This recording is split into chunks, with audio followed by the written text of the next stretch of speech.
નમસ્કાર. Oxford school of સાયન્સના commerce ડિપાર્ટમેન્ટમાં આપ સર્વનું હાર્દિક સ્વાગત છે.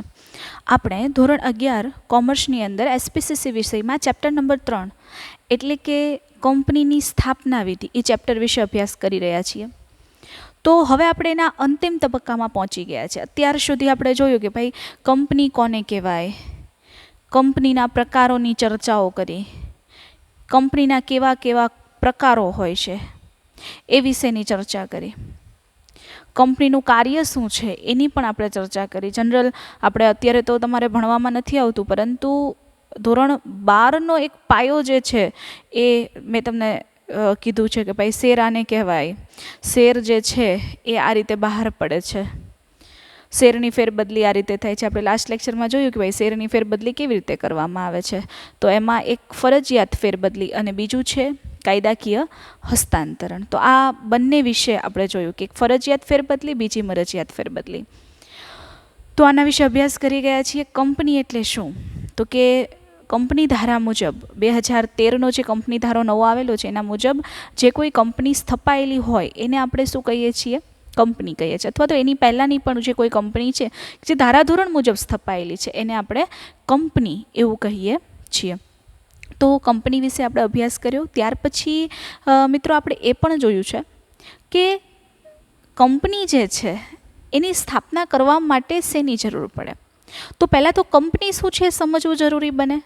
કંપની એટલે કે કૃત્રિમ વ્યક્તિત્વ. આપણે કેમ વ્યક્તિ છીએ બસ એ જ રીતે કંપનીને પણ પોતાનો અધિકાર મળેલો છે.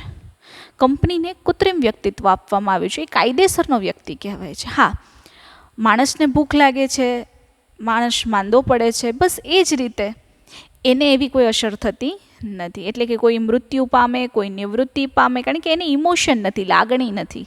કંપની એ વ્યક્તિત્વ છે પરંતુ એને લાગણી છે નહીં. એના સંચાલકો જેમ એને ચલાવે બસ એ રીતે ચાલે છે. એટલે કે કંપનીના ઘણા બધા લક્ષણો આપણે જોયા કે એક તો કૃત્રિમ અને કાયદેસર વ્યક્તિત્વ છે. એને વ્યક્તિને જેટલા અધિકાર પ્રાપ્ત થાય એટલા અધિકાર એને પ્રાપ્ત થાય છે. એની જવાબદારીઓ છે તો કે કંપનીમાં રહેલા વ્યક્તિઓની જવાબદારી જે છે એ મર્યાદિત નક્કી કરવામાં આવી છે. નક્કી હોય કે ભાઈ આની જવાબદારી આટલી છે. આજે હું 10% શેર ધારણ કરું છું તો મારી 10%ની જવાબદારી છે. જો કંપની ફડચામાં જાય તો મારે મારા 10%ની ચિંતા હોય, મારે બીજી કાંઈ ચિંતા નથી કરવાની. જ્યારે એકાંકી પેઢીમાં, ભાગીદારી પેઢીમાં એના પ્રશ્નો ઉપસ્થિત થતા જોવા મળે છે. એટલે કે આ છે આપણી કંપની. એમાં સભ્યોની જવાબદારી મર્યાદિત છે ને ઘણી કંપની એવી છે કે અમર્યાદિત જવાબદારીવાળી કંપનીઓ તરીકે પણ અત્યારે અસ્તિત્વમાં આવેલી છે. સાથે જ આપણે જ્યારે વાત કરતા હોય કે કોઈ વ્યક્તિત્વની, તો વ્યક્તિત્વની બાબતમાં કંપની છે જો કંપની સાથે કોઈ છેતરપિંડી કરે તો એની સામે એ પોતે દાવો કરી શકે છે, કોર્ટમાં કેસ કરી શકે છે. અને એ જ રીતે કોઈ કંપની સાથે આપણી કંપનીએ છેતરપિંડી કરી છે, કરાર ભંગ કર્યો છે અથવા તો કોઈ ગેરશિસ્ત કર્યું હોય તો એ કંપની આપણી ઉપર પણ પગલાં ભરી શકે છે. એટલે કે કોઈ આપણે કેમ વ્યક્તિ ઉપર દાવો થાય, ધારો કે કોઈ વ્યક્તિ છે એ છેતરપિંડી કરીને જતું રહે છે તો એની ઉપર દાવો કરવામાં આવે છે. એ જ રીતે અહીંયા પણ દાવો જે છે એ કરવામાં આવે છે.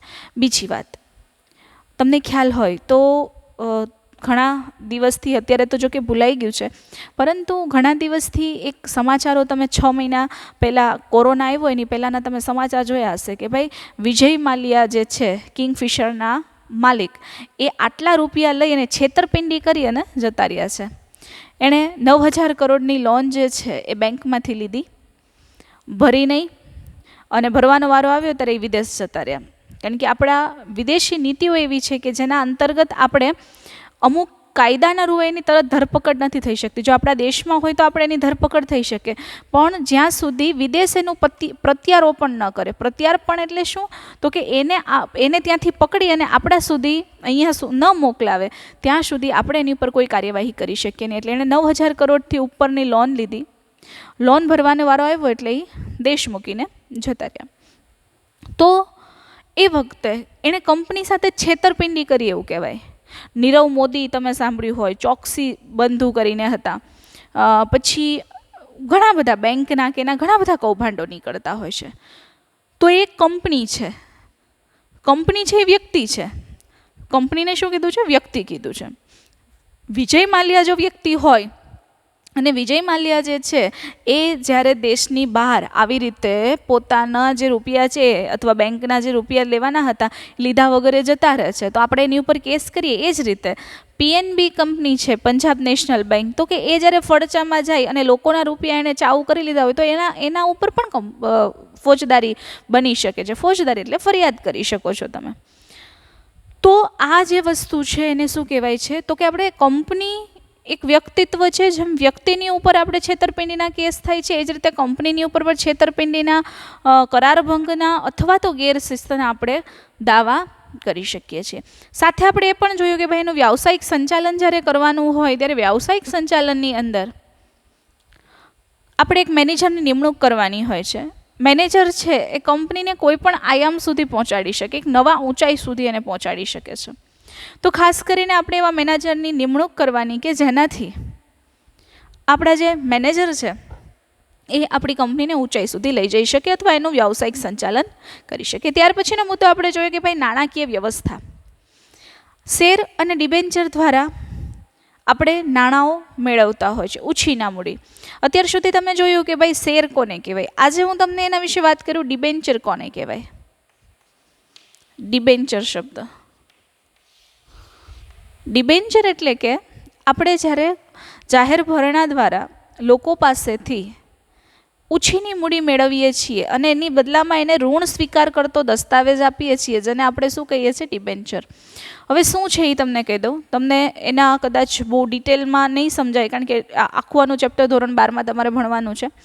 ડિબેન્ચર એટલે શું? તો કે ડિબેન્ચર એટલે એવો મુદ્દો કે જેના અંતર્ગત આપણે જ્યારે કંપનીને લાંબા ગાળાની ઉછીની મૂડી જોતી હોય, પૈસા ન હોય અને એ વખતે તાત્કાલિક એને આવશ્યકતા છે, તો એ લોન પ્રિફેર નથી કરતા, પરંતુ એ પોતાના જ જે શેરધારકો છે અથવા તો જાહેર પબ્લિક જે છે એની પાસેથી એ શું કરશે?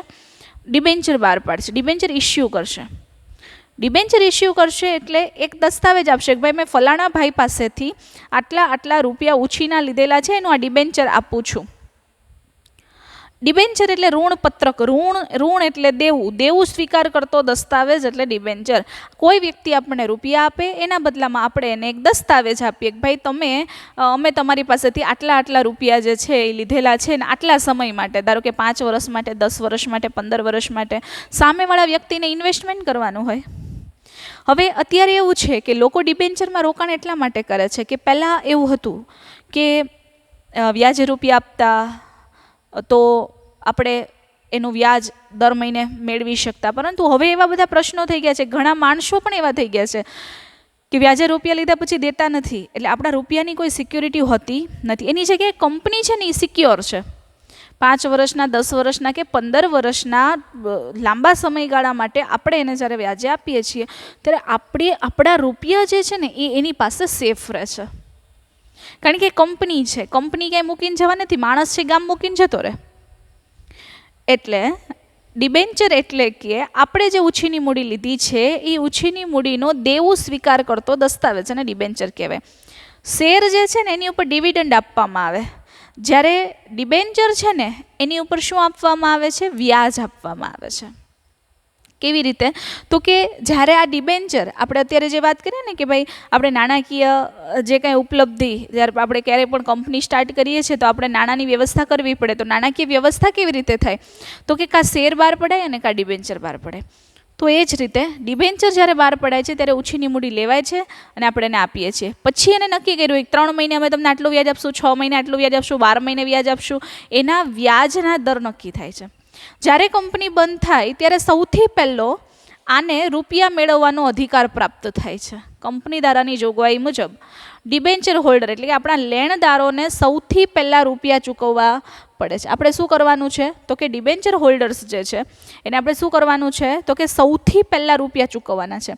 એટલે ડિબેન્ચર હોલ્ડરને અહીંયા સૌથી પહેલાં રૂપિયા જે છે એ ચૂકવવામાં આવે છે. ત્યાર પછી પ્રેફરન્સ શેર હોલ્ડર, ત્યાર પછી ઇક્વિટી શેર હોલ્ડર. હવે એ શું છે એ તમે જેમ જેમ આવશે એમ તમે ભણશો, પરંતુ ડિબેન્ચર આને કહેવામાં આવે છે. તો કે શેર અથવા ડિબેન્ચર દ્વારા આપણે ઉછીની મૂડી જે છે એ મેળવી અને ધંધાની સ્થાપના કરવાની છે. ત્યાર પછીનો મુદ્દો આપણે જોયો કે ભાઈ કંપનીની સ્થાપના વિધિમાં 2 તબક્કા આવી જાય. કંપનીની સ્થાપના જે આપણે કરીએ છીએ તો કે સ્થાપના પહેલાંનો તબક્કો અને નોંધણી પહેલાંનો તબક્કો. તો સ્થાપના પહેલાંના તબક્કામાં આપણે 5 કે 6 મુદ્દાઓ જોઈ ગયા, જેમાં પહેલું હતું કે જ્યારે આપણે સ્થાપના કરીએ એની પહેલાં શું આવે તો કે સ્થાપનાનો વિચાર આવે આપણને કે મારે સ્થાપના કરવી કે શું કરવું, મારે કયા પ્રકારનો ધંધો કરવો છે, મારે કયા પ્રદેશમાં કરવો છે, એની માટે મને શું જોઈશે, શું નહીં જોઈએ, કેટલા લોકોની હું મદદ લઈશ, આ બધો એનો વિચાર કરવાનો હોય. સાથેનો આવક જાવક, ત્યાંની અંદર આપણને આટલો પ્રોફિટ મળે છે, આની અંદર આટલો લોસ થાય છે, એ બધી ગણતરી થયા પછી ધંધાનો વિચાર થાય. એટલે કે ધંધાનો પહેલાં વિચાર થાય, ત્યાર પછી પ્રાથમિક તપાસ થાય. તો કે ભાઈ આપણે ધંધાનું નક્કી કરી નાખ્યું છે કે મને અહીંયા ધંધો કરવો છે, તો અમારે અહીંયા કંપની સ્થાપવી છે. પણ પછી આપણે શું કરીએ તો કે એની પ્રાથમિક તપાસ કરીએ. મને આવક થાય છે, ખર્ચ થાય છે, આટલી આવક છે, આટલો ખર્ચ થાય છે, આટલો આપણને પ્રોફિટ મળશે, આટલામાં આપણે જમીન ખરીદીશું, આની અંદર આપણે કાચો માલ આપણને ક્યાંથી પ્રાપ્ત થશે, કાચો માલ પ્રાપ્ત થયા પછી આપણે એની ઉપર લેબર એટલે કે મજૂરી કેટલી લગાવીશું, મજૂર આપણને ઉપલબ્ધ થશે નહીં થાય, યંત્રો અહીંયાથી મળશે, વિદેશમાંથી મળશે, યંત્રોનો ખર્ચો આટલો છે, બધાનો આખો તમારે કોસ્ટ કાઢવી પડે, બધાનો ખર્ચ કાઢવો પડે. ખર્ચ એટલે કે આવક અને જાવક, આ બંને વસ્તુનો મેળ કર્યા પછી જો નફો વધતો હોય તો પછી ધંધાની આપણે શરૂઆત કરી શકીએ. આવક કરતાં જો ખર્ચ વધી જાય તો આપણે એ પ્રકારના ધંધા જે છે એનો વિચાર ત્યાંથી માંડી વાળવો પડે. એટલે કે પહેલાં એની પ્રાથમિક તપાસ થાય, ત્યાર પછી વિગતવાર તપાસ થાય, એક્સટેન્સિવ ઇન્વેસ્ટિગેશન થાય. કેવી રીતે તો કે વિગતવાર તપાસ કેવી, કાનૂની નીતિઓ કેવી છે. ધારો કે આપણે કોઈ વસ્તુ કાચો માલ અહીંયા મંગાવતા હોય તો અહીંયા આપણને ડ્યુટી જે છે એ વધારે લાગતી હોય, અથવા આપણે બીજા કોઈ મહારાષ્ટ્રની અંદર, આપણે ગુજરાત ને મહારાષ્ટ્રની જો વાત કરીએ તો ગુજરાતમાં અમુક ડ્યુટી જે વધારાની છે એ મહારાષ્ટ્રમાં એ જ ડ્યુટી ઓછી છે. તો લોકો મહારાષ્ટ્રની બોર્ડર ઉપર અત્યારે હાલમાં, પહેલાં આપણે કીધું સુરત છે હબ છે, પણ તમને ત્યારે નહીં ખ્યાલ હોય, સુરતથી અને મહારાષ્ટ્રની જે બોર્ડર આવે છે ત્યાં નવાગામ કરીને એક એરિયા છે. એ નવાગામ એરિયાની અંદર અત્યારે જીઆઈડીસી એટલી બધી ડેવલપ્ડ થઈ ગઈ છે કારણ કે ત્યાં મહારાષ્ટ્ર બોર્ડર લાગી જાય છે, અને મહારાષ્ટ્ર સરકાર જે છે એની કાનૂની નીતિઓ છે ને એ ગુજરાત સરકાર કરતાં પ્રમાણમાં એના નિયંત્રણ ઓછા છે, અથવા તો એના ટેક્સીસ ઓછા છે, એની ટેક્સ પોલિસી ખૂબ સારી છે. એટલે સુરતથી લોકો નવાગામ સુધી અપડાઉન કરે છે, અને હવે લોકો ત્યાં ઇન્ડસ્ટ્રીઝ છે એની સ્થાપના કરવાની શરૂઆત કરે છે. ગુજરાતની અંદર વીજળી કાપ કે એવા બધા પ્રશ્નો જોવા મળે છે, જ્યારે ત્યાં વીજળી કાપ, પાણી કાપ એના પ્રશ્નો જે જોવા મળતા નથી. એટલે 24 કલાક એ પોતે ત્યાં કરી શકે છે. તો લોકો બધા જ આ જ્યારે ધંધો કરતા હોય ને ત્યારે બધી જ વસ્તુઓને વિચાર કરતા હોય કે મારે ધંધો કરવો છે તો કાનૂની નીતિ કેવી છે, એના નિયંત્રણ કેવા છે, કેવા રિસ્ટ્રિક્શન છે, કેવા ટેક્સ છે. કારણ કે આપણે જેટલું કમાઈએ એટલું બધું ટેક્સમાં જતું હોય તો એનો કોઈ મતલબ રહેતો નથી. એટલે કે મિત્રો આપણે એ બધું ચેક કરવાનું હોય છે, એની તપાસો કરવાની હોય છે. કાચા માલની ઉપલબ્ધિ કેવી છે, એની માંગ કેવી છે. કાચો માલ છે હાલો મળી ગયો, પછી આપણે આખું બધું જ બનાવી નાખ્યું, પણ આપણે એનું કોઈ પણ પ્રકારનું માર્કેટ જ નથી, સામે લોકોની માંગ નથી, તો એ વસ્તુ બનાવીને આપણે કંઈ કરવાના નથી. તો એ તમારો માલ પડતર રહેવાનો છે, કાં તમારે ધંધો બંધ કરવો પડે. એટલે ખાસ આપણે એક બાબતને અહીંયા ધ્યાને લેશું કે ભાઈ કાચો માલની ઉપલબ્ધિ થઈ ગયા પછી જ્યારે માલ બની જાય છે, જ્યારે તમે વસ્તુ બનાવો છો, કોઈ પ્રોડક્ટ તમે બજારમાં લોન્ચ કરો છો, તો એ વખતે એની માટે થઈ અને લોકોની માંગ કેવી છે એ આપણે ખાસ જોવી પડે. ધારો કે તમે હિમાલયમાં જાઓ અને શિયાળાના ટાઈમમાં તમે એમ કે હવે મારે બરફ બનાવવો છે, માંડ 5% લોકો એવા હશે જેને શિયાળામાં બરફ ભાવતો હશે, અથવા તો આઈસ્ક્રીમ ભાવતો હશે. તમે આઈસ્ક્રીમની કંપની ખોલો છો અને એ જ કંપની તમે હિમાલયમાં જઈને તમે ત્યાં વેચો તો એ કોઈ ખાવાનું જ નથી. ઓલરેડી ઠંડી ઉપર ઠંડી કોઈ નથી ખાવાનું. તો એ વસ્તુ સામે જોવી પડે કે ભાઈ એની માંગ કેવી છે, અને એના આધારે તમે વસ્તુઓનું ઉત્પાદન કરી શકો છો. ત્યાર પછી છે સંસાધનોની સગવડ. સંસાધનોની સગવડ એટલે કે તમે કોઈ પણ વસ્તુ જ્યારે શરૂઆત કરો છો ત્યારે એમાં સંસાધન આવશ્યક હોય છે. કેવું સંસાધન? તો કે એની માટે જરૂરી જે કાંઈ ચીજ વસ્તુઓ છે જેને આપણે સંસાધન તરીકે ઓળખીએ છીએ, જેમ કે યંત્રો છે, મશીનરીઝ છે, પ્લાન્ટ છે, માણસો છે, લેબર જેને આપણે કહીએ છીએ, કર્મચારીઓ છે, આ બધા જ છે ને એ આપણા સંસાધન છે. કોઈ સજીવ સંસાધન છે, કોઈ ભૌતિક સંસાધન છે, કોઈ પ્રાકૃતિક સંસાધન છે, કોઈ માનવ સર્જિત સંસાધન છે. સંસાધનના પ્રકાર પણ જોયા છે આપણે, એના વિશેની વિગતે ચર્ચાઓ કરી છે. હવે લાંબુ આપણે એને એનો કોઈ ઇન્ટ્રોડક્શન કરાવવાનો કોઈ અર્થ નથી, કારણ કે સંસાધન વિશે ધોરણ 8, 9 અને 10ની અંદર તમે બહુ સારી રીતે સમજી ગયા હશો સામાજિક વિજ્ઞાનમાં. અને ફરીથી મેં તમને રિપીટ કર્યું હતું કે ભાઈ સંસાધન કોને કહેવાય, સંસાધનના પ્રકાર શું છે એના વિશેની ચર્ચા કરી છે. તો એના કદાચ જો કોઈને ન સમજ પડે તો એના અગાઉના લેક્ચર છે તમે જોઈ શકો છો. એટલે કે સંસાધનોની સગવડ, આ બધી વસ્તુની વ્યવસ્થા કરવી, પત્ર વ્યવહાર કરવો, આપણે કેવી રીતે એનું ટ્રાન્સપોર્ટેશન કરશું, વાહન વ્યવહાર વગેરે બાબતો પર તપાસ કરવી પડે. કોઈ જગ્યા ઉપર એવું છે કે જ્યાં આપણને બહુ સારી રીતે જમીન મળી જાય છે પણ આજુબાજુ એની બીજી કોઈ સંસાધન જ નથી, જેમ કે કાચો માલ હોવો જોઈએ, કાચો માલ આપણને મળી જાય છે તો ટ્રાન્સપોર્ટેશન એટલે વાહન વ્યવહારની સુવિધા નથી. વાહન વ્યવહારની સુવિધા ચાલુ થઈ જાય પરંતુ ત્યાં કાચો રસ્તો બનાવેલો છે, કાચા રસ્તા વરસાદના સિઝનની અંદર એની અંદર ગાડી ખૂંચી જાય, એટલે કે ત્યાંથી બેઝિક જે કંઈ જરૂરિયાતો છે, બેઝિક વ્યવસ્થા છે હોવી આવશ્યક છે. ત્યાર પછી આપણે નાણાકીય વ્યવસ્થા, તો કે જે કોઈ સાધનો મિલકતો ખરીદવા માટે અને સ્થાપના માટે જરૂરી ખર્ચાઓ છે એને પહોંચી વળવા માટે આપણે શું જોઈએ છે, તો કે એની માટે આપણે નાણાં જરૂરી પડે છે. તો એ નાણાં તમે કોઈ પણ રીતે મેળવી શકો, કાં તો શેર અથવા કાં તો ડિબેન્ચર, આઈધર શેર નોર ડિબેન્ચર. તો તમે શું વસ્તુ પ્રિફેર કરો છો, તમારી કંપનીની જોગવાઈ શું છે એના આધારે તમે શેર અથવા ડિબેન્ચર જે છે પરચેસ કરી શકો છો. તો ત્યાર પછી આપણે મુદ્દો જોઈ ગયા છે મિત્રો, જે છે નોંધણીનો તબક્કો. નોંધણીના તબક્કાની જો આપણે વાત કરીએ તો નોંધણીનો તબક્કો કરી અને તમારે તમારી નોટબુકમાં લખવાનું છે. લખો ચેપ્ટર નંબર 3, કંપનીની સ્થાપના વિધિ. કંપનીની સ્થાપના વિધિ જ્યારે આપણે જોઈએ ત્યારે બીજો પાર્ટ હતો નોંધણીનો તબક્કો. તો નોંધણીના તબક્કાની અંદર પહેલું લખો આવેદનપત્ર, બીજું લખો નિયમન પત્ર, સંચાલકોની યાદી, ત્રીજો મુદ્દો છે સંચાલકોની યાદી, અને ચોથું લખો સંચાલકોની લેખિત સંમતિ સોગંદનામું. નંબર 5 ઉપર લખો નિવેદન, અને નંબર 6 ઉપર લખો અન્ય કંપનીના હિતની જાહેરાત. આ 6 મુદ્દા છે, એની અંદરના 4 મુદ્દા આપણે જોઈ ગયા છીએ, આવેદનપત્ર, નિયમનપત્ર, સંચાલકોની યાદી અને સંચાલકોની લેખિત સંમતિને સોગંદનામું. ફરીથી એક વખત જોઈએ તો કે આવેદનપત્ર એટલે મેમોરેન્ડમ ઓફ એસોસિએશન, MOA જેને આપણે કહીએ છીએ. ઘણી વખત તમે ન્યૂઝની અંદર જોયું હશે કે સરકારે આ કંપની સાથે MOA કર્યા છે અથવા MOU કર્યા છે. MOU અને MOA વચ્ચે થોડો ડિફરન્સ છે. જ્યારે કંપનીની સ્થાપના થતી હોય ત્યારે MOA કરવામાં આવતા હોય છે, મેમોરેન્ડમ ઓફ એસોસિએશન એટલે આવેદનપત્ર. કંપનીના પાયાનો મૂળભૂત દસ્તાવેજ એટલે જેને આપણે કહીએ છીએ આવેદનપત્ર. મૂળભૂત દસ્તાવેજ એટલા માટે કારણ કે કંપનીનું નામ, સરનામું, કંપનીનું કાર્યક્ષેત્ર, કંપનીએ શું કરવાનું છે એના વિશેની દરેક બાબતો આવેદનપત્રની અંદર દર્શાવેલી હોય છે. સાથે જ એનો ધ્યેય, કેટલી મૂડી લઈને ધંધો ચાલુ કર્યો છે, સભ્યો કેટલા છે, સભ્યોની જવાબદારી શું છે, એના વિશેની ચર્ચાઓ અંદર થયેલી હોય છે કે એના વિશેની વિગતો અંદર લખેલી હોય છે. ત્યાર પછીનો બીજો મુદ્દો છે નિયમન પત્ર, આર્ટિકલ ઓફ એસોસિએશન. આ જોયું. હવે નિયમન પત્ર, આર્ટિકલ ઓફ એસોસિએશન, AOA જેને કહીએ છીએ. તો કે નિયમન પત્ર એટલે કંપનીનો આંતરિક વહીવટ અને ધારાધોરણ. જેમ આવેદનપત્ર શું કરે છે કે નક્કી કરે છે કે ભાઈ આ કાર્યક્ષેત્ર છે, આ મારું કાર્યક્ષેત્ર છે, અહીંયા મારે કરવાનું છે. તો એ કાર્યક્ષેત્ર પ્રમાણે કામ કેવી રીતે થશે, એના ધારાધોરણ શું છે, એના વિશેની ચર્ચા જે છે એ ક્યાં કરવામાં આવે છે, તો કે એના વિશેની ચર્ચા નિયમન પત્રમાં એની બધી વિગતો લખેલી હોય છે કે આ કામ આ વ્યક્તિ આ રીતે કરશે, આ એનું કાર્યક્ષેત્ર છે, આ ધારાધોરણ છે, આ નીતિ નિયમ છે. ધારો કે એવું થયું હોય કે ભાઈ સવારે તમારે 7 વાગ્યાથી સાંજના 7 સુધી તમારે અહીંયા આવવાનું છે, તો એનું ધારાધોરણ થયા. કઈ કંપનીથી કેવી રીતે કરવા, ધારો કે આપણે કોઈ શેર ઓલું કરીએ છીએ, બરાબર, શેર બહાર પાડીએ છીએ, તો એ શેર કેટલા બહાર પાડવા, ડિબેન્ચર કેટલા બહાર પાડવા, શેરની વિધિ કેવી રીતે કરવી, શેરના પ્રકાર, તો કે ડિબેન્ચર અથવા શેરના પ્રકાર કેવા પ્રકારના હોવા જોઈએ, એની ચર્ચા પણ અથવા એની વિગતો પણ નિયમન પત્રની અંદર આપેલી હોય છે. જેમ કે શેરની અંદર ઇક્વિટી શેર હોય, પ્રેફરન્સ શેર હોય, તો આપણે કયા પ્રકારના શેર બહાર પાડવા છે, તો એની જાણકારી છે ને નિયમન પત્રમાં હોય છે.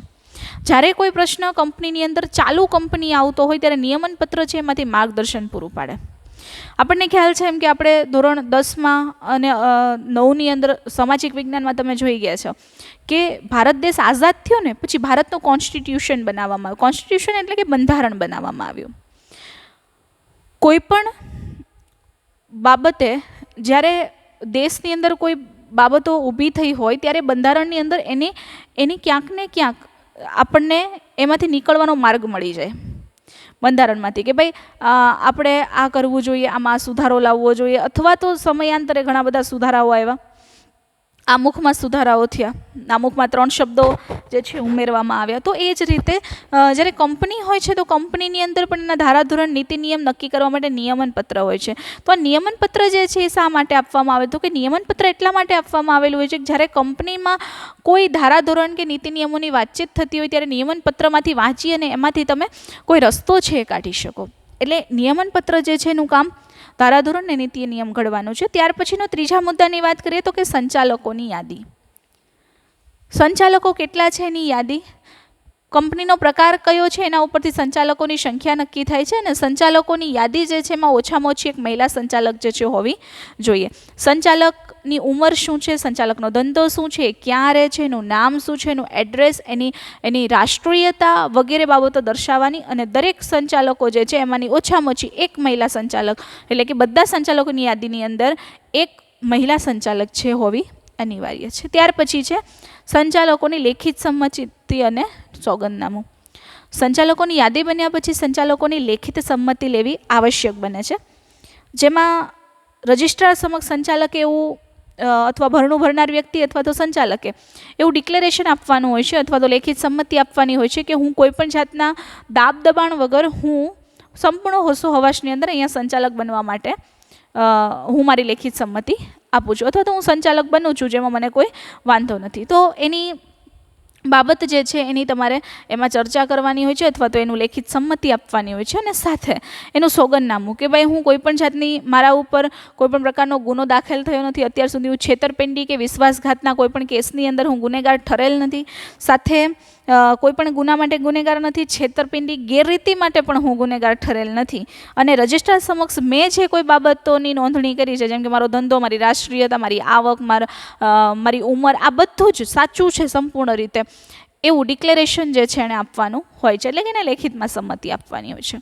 તો આ બાબતો હતી આપણી નોંધણીના તબક્કાની. આ 4 વસ્તુ આપણે અગાઉના લેક્ચરની અંદર જોઈ ગયા છીએ. હવે આજે જોવાનું છે નિવેદન, ડિક્લેરેશન જેને આપણે કહીએ છીએ. અત્યાર સુધી એણે લેખિત સંમતિ આપી દીધી, બધું થઈ ગયા પછી એક નિવેદન આપવાનું હોય છે જેમાં સ્થાપના માટે કાયદાની જે સૂચિત છે એની એવી જોગવાઈનું પાલન જે છે કે ભાઈ અમે જ્યારે સ્થાપના માટે આ જે કંઈ તમારી સમક્ષ આપીએ છીએ એ બધું જ જે કાયદાની સૂચિત એવી જોગવાઈ છે એનું પાલન કરી અને અમે કંપનીની સ્થાપના કરવા જઈ રહ્યા છીએ એવું નિવેદન જે છે એ રજિસ્ટ્રાર સમક્ષ આપવાનું છે. સંચાલકોએ શું કરવાનું છે તો કે અમે સ્થાપના માટે કાયદાની જે સૂચિત જોગવાઈ છે એનું પાલન કરેલું છે એવું એક નિવેદન રજિસ્ટ્રાર સમક્ષ નોંધવાનું હોય છે કે અમે જે કંઈ કરીએ છીએ એ સાચું છે અને અત્યાર સુધી જે કર્યું છે એમાં અમે કોઈપણ જાતના કાયદાનો ભંગ નથી કર્યો, કોઈપણ જાતના કરારનો ભંગ નથી કર્યો અથવા નિયમનો ભંગ નથી કર્યો, જે રજિસ્ટ્રાર સમક્ષ નોંધવામાં આવે છે. ત્યારબાદ છે નિવેદન છાપેલું હોવું જોઈએ. પહેલું તો જોયું ભાઈ સ્થાપનાનું પાલન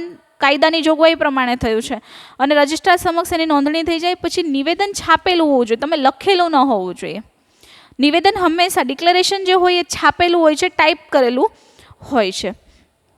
advocate, chartered accountant, cost accountant અથવા તો કંપની સેક્રેટરીમાંથી કંપનીની સ્થાપના વિધિમાં સંકળાયેલીની સહી એમાં કરેલી હોવી જોઈએ.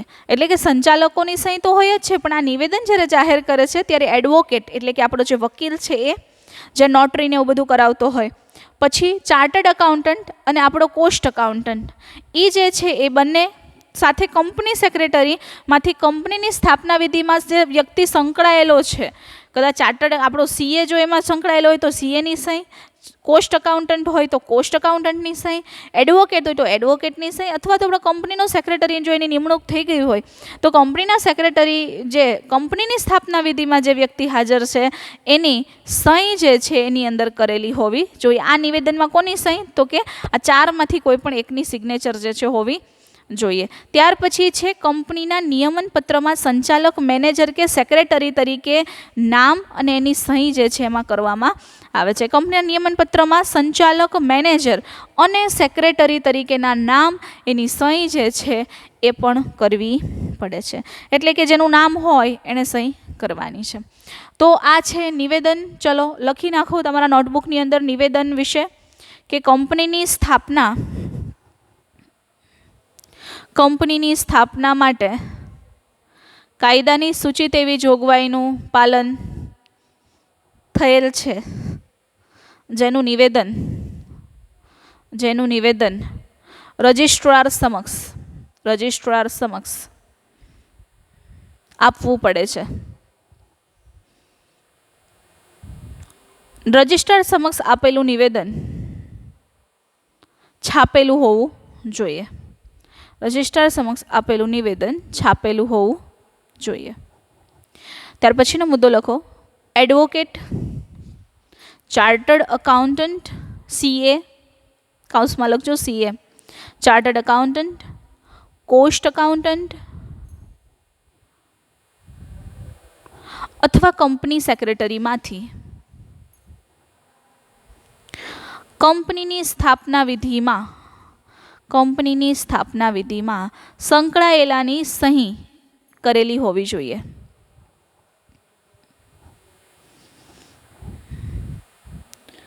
ત્યાર પછી લખો. કંપનીના નિયમન પત્રમાં સંચાલક, મેનેજર કે સેક્રેટરી તરીકે જેનું નામ હોય એની સામે એની સહી કરેલી હોવી જોઈએ.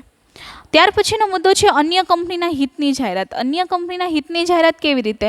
તો કે સંચાલકો, મેનેજર, સેક્રેટરી કે ભરણું ભરનાર જો બીજી કંપની સાથે જોડાય કે સંકળાયેલા હોય તો એમાં એમના હિત હોય તો એ અંગે માહિતી આપવી. તો કે જો સંચાલક, મેનેજર, સેક્રેટરી અથવા ભરણું ભરનાર જો બીજી કંપની સાથે જોડાયેલા હોય અને એમાં એનું હિત હોય તો એ અંગેની જાણકારી આપી દેવાની. ભાઈ તમે તમારી કંપની સાથે જોડાયેલા છો, જો આપણને પ્રશ્ન હોય તો આપણે કહેવાનું ભાઈ તમે એ કંપની સાથે જોડાયેલા છો એટલે તમે અમારી સાથે નહીં જોડાઈ શકો.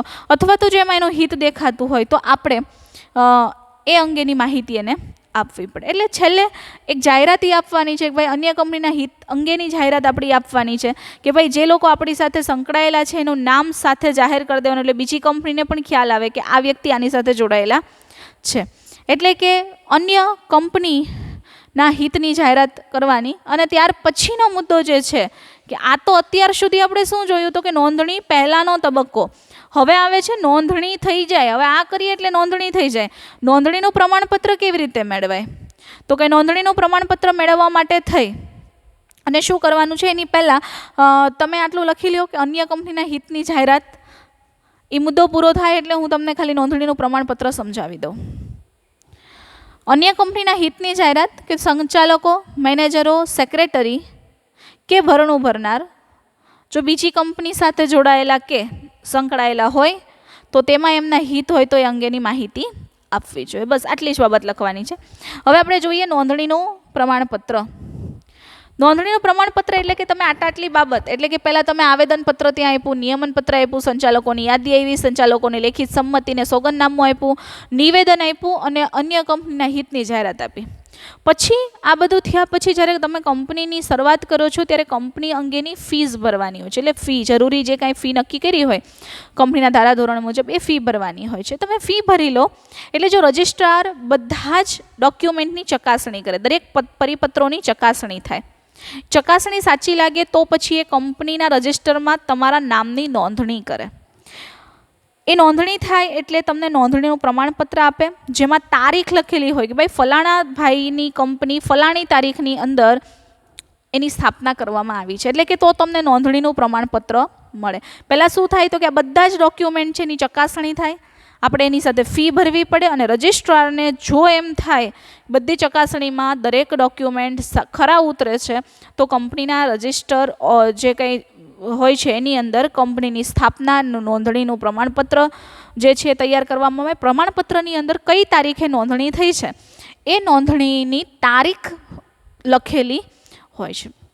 બીજી વસ્તુ કે કંપનીનું નોંધણીના પ્રમાણપત્રની સાથે કોર્પોરેટ આઇડેન્ટિટી નંબર એટલે કે કંપનીનો ઓળખ નંબર પણ આપવામાં આવે છે. એટલે કે આ નોંધણીનું પ્રમાણપત્ર છે તો માત્ર ને માત્ર ફી ભરીને એને નોંધણીનું પ્રમાણપત્ર આપી દીધું એવું નથી. સાથે તમારો કોર્પોરેટ આઇડેન્ટિટી નંબર જેને આપણે કંપની ઓળખ નંબર કહીએ છીએ એ પણ મળે છે. એટલે કંપનીની ઓળખ બને છે અને સાથે સાથે કંપનીએ જે મૂળ દસ્તાવેજો રજૂ કર્યા છે અને કંપનીના જે બધા બાકીના દસ્તાવેજ છે જ્યાં સુધી કંપની વિસર્જન ન પામે ત્યાં સુધી સાચવી રાખવા પડે છે. એવું નથી કે અહીંયા બધું આપણે થઈ ગયું એટલે આપણે હવે એને દસ્તાવેજને પસ્તીમાં જવા દેવા. એ દસ્તાવેજ જ્યાં સુધી કંપની બંધ ન થાય, કંપનીનું વિસર્જન ન થાય ત્યાં સુધી આ બધા જ ડોક્યુમેન્ટને સાચવી રાખવા પડે છે. હવે આશા રાખું છું કે તમને આ બાબતને સમજાઈ ગઈ હશે. નોંધણીના પ્રમાણપત્રનું હેડિંગ મારી અને લખો નોંધણીનું પ્રમાણપત્ર દરેક પ્રકારના ડોક્યુમેન્ટની ચકાસણી થયા બાદ પ્રમાણપત્રની સાથે નક્કી કરેલી ફી અથવા નિયત કરેલી ફી જે છે એ ભરવી પડે છે. સાથે કંપની જે છે એ એના દરેક પ્રમાણપત્ર રજિસ્ટ્રાર ચકાસણી કરે છે અને પછી એને નોંધણીનું પ્રમાણપત્ર આપે છે. એટલે કે નોંધણીનું જે પ્રમાણપત્ર છે એ નોંધણીનું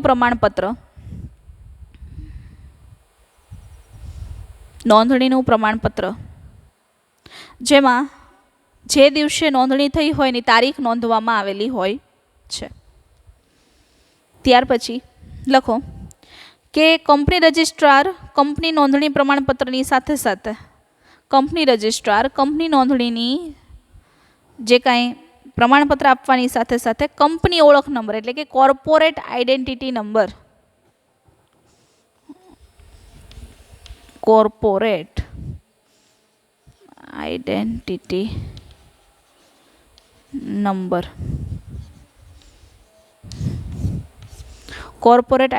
નંબર જે છે એ પણ સાથે આપે છે. જે કંપનીની ઓળખ બને છે. કંપનીએ રજૂ કરેલા મૂળ દસ્તાવેજો અને સાથે સાથે માહિતી પત્રકો કંપનીનું વિસર્જન ન થાય ત્યાં સુધી રજિસ્ટર ઓફિસે સાચવીને રાખવા પડે છે. એટલે કે આ બધા જ ડોક્યુમેન્ટ છે એ રજિસ્ટર ઓફિસ સાચવીને રાખે છે. તો વિદ્યાર્થી મિત્રો આ હતી કંપનીની સ્થાપના વિધિ. કંપનીની સ્થાપના વિધિ કેવી રીતે થાય છે એના વિશે તમે અભ્યાસ કરી લીધો છે. એટલે કે હવે તમને ખ્યાલ આવી ગયો છે કે ભાઈ કંપની જે છે એની સ્થાપના વિધિ ખરેખર કેવી રીતે કરવાની હોય છે. કંપનીની જે કાંઈ સ્થાપના વિધિ છે એ સ્થાપના વિધિમાં કઈ કઈ બાબતોનો સમાવેશ થાય, કયા કયા પત્રકો હોય છે એના વિશે આપણે માહિતી મેળવી છે. હવે વિદ્યાર્થી મિત્રો આપણે નેક્સ્ટ લેક્ચરની અંદર વાણિજ્યિક પત્રનું સ્વરૂપ એટલે કે એનું સ્વરૂપ કેવું હોવું જોઈએ ધંધાકીય દ્રષ્ટિએ આપણે એનું બાહ્ય સ્વરૂપ જોઈ લીધું છે, પરંતુ એ વાણિજ્યિક પત્રનું સ્વરૂપ કેવું હોવું જોઈએ, એના અંગો શું છે પત્રોના, એના વિશેની ચર્ચા આપણે આના પછીના નેક્સ્ટ લેક્ચરમાં કરવાના છીએ. ત્યાં સુધી stay at home, stay safe. ધન્યવાદ.